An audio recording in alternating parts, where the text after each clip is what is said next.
चलिए अब दिखाते हैं 5 मिनट में 25 खबरें। प्रधानमंत्री नरेंद्र मोदी ने दिल्ली के प्रगति मैदान में देश के सबसे बड़े ड्रोन महोत्सव का उद्घाटन किया। पीएम मोदी ने यहां ड्रोन एग्जीबिशन को देखा और इस टेक्नोलॉजी का इस्तेमाल कर रहे लोगों से मुलाकात की। अपने संबोधन में पीएम मोदी ने कहा कि लोगों को टेक्नोलॉजी का डर दिखाया जाता था, लेकिन हमने जनता तक टेक्नोलॉजी को पहुंचाने का काम किया है। जम्मू कश्मीर के अवंतीपोरा में सुरक्षा बल और आतंकियों के बीच मुठभेड़ में दोनों आतंकियों को सुरक्षा बलों ने मार गिराया है। इन दोनों आतंकियों ने टीवी एक्ट्रेस अमरीन भट्ट की हत्या की थी। फिलहाल तलाशी अभियान जारी है। मंदिर मस्जिद विवाद के बीच अब इसमें भारत के कट्टरपंथी संगठन पॉपुलर फ्रंट ऑफ इंडिया यानी पीएफआई की भी एंट्री हो गई है, जिसमें मंदिर मस्जिद विवाद को लेकर चर्चा की गई।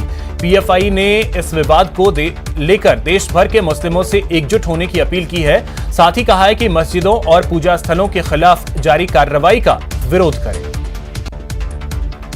श्री कृष्ण जन्मभूमि ईदगाह विवाद मामला अदालत में है और इस पर अगली सुनवाई 1 जुलाई को होगी। इस बीच मनीष यादव नाम के एक शख्स ने भगवान कृष्ण के प्रत्यक्ष वंशज होने का दावा किया है। साथ ही कोर्ट में कृष्ण जन्मभूमि स्थल पर यथास्थिति के लिए एक आवेदन दिया है। मुंबई के चर्चित क्रूज ड्रग्स केस में बॉलीवुड के किंग खान के बेटे आर्यन खान को कोर्ट से क्लीन चिट मिल गई है। एनडीपीएस कोर्ट में एनसीबी ने अभिनेता शाहरुख खान के बेटे आर्यन खान के खिलाफ चार्जशीट पेश की। दाखिल चार्जशीट में आर्यन खान का नाम शामिल नहीं था। हरियाणा के पूर्व मुख्यमंत्री ओम प्रकाश चौटाला को आय से अधिक संपत्ति के मामले में कोर्ट ने 4 साल की सजा का ऐलान किया है। वहीं चौटाला पर 50 लाख का जुर्माना भी लगाया गया है।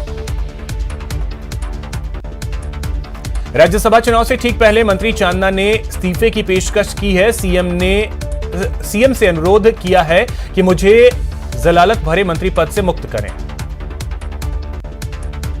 मंत्री अशोक चांदना के मामले पर सीएम अशोक गहलोत का बयान भी सामने आया है। ग्रामीण ओलंपिक के आयोजन का बड़ा भार उनके ऊपर आया हुआ है। हो सकता है टेंशन में आ गए। चांदना के ट्वीट पर सियासत गरमाती जा रही है। कांग्रेस पर बीजेपी ने ताबड़तोड़ वार किए हैं। पूनिया ने कहा कि राजस्थान की जनता को ठगा गया, तो राजेंद्र राठौड़ ने कहा कि डूबते जहाज में कोई भी नहीं रहना चाहता। खेल मंत्री अशोक चांदना के बयान पर सियासत गरमा गई है। इसे लेकर बीजेपी के मुख्य प्रवक्ता रामलाल शर्मा ने कहा कि कांग्रेस पार्टी में अब पलायन का दौर शुरू हो चुका है। साथ ही 2023 के रुझान आने शुरू हो गए हैं। अशोक चांदना के ट्वीट के बाद से बीजेपी प्रदेश सरकार पर हमलावर है। राज्यसभा सांसद किरोड़ी लाल मीणा ने कहा 2023 में कांग्रेस का जहाज डूबने वाला है। प्रदेश के शिक्षा मंत्री बीडी कल्ला का चित्तौड़गढ़ में कांग्रेसी कार्यकर्ताओं के साथ साथ कई और संगठनों की ओर से शानदार स्वागत किया गया। चित्तौड़गढ़ के सर्किट हाउस में ठहरे शिक्षा मंत्री ने कहा कि प्रदेश में शिक्षा की स्थिति बेहतर हो रही है और हाल ही में जारी हुई सूची में प्रदेश को पहला स्थान मिला है। जयपुर में आवारा कुत्तों का आतंक देखने को मिला। कुत्तों ने 9 साल के बच्चे पर 5 आवारा कुत्तों ने हमला कर दिया। कुत्तों ने बच्चे को 40 जगहों पर नोच डाला। सवाई माधोपुर में एसीबी ने 40,000 रुपए की रिश्वत राशि के साथ बिजली विभाग के लाइनमैन आसाराम मीणा और एईएन महेश सैनी को रंगे हाथों गिरफ्तार किया।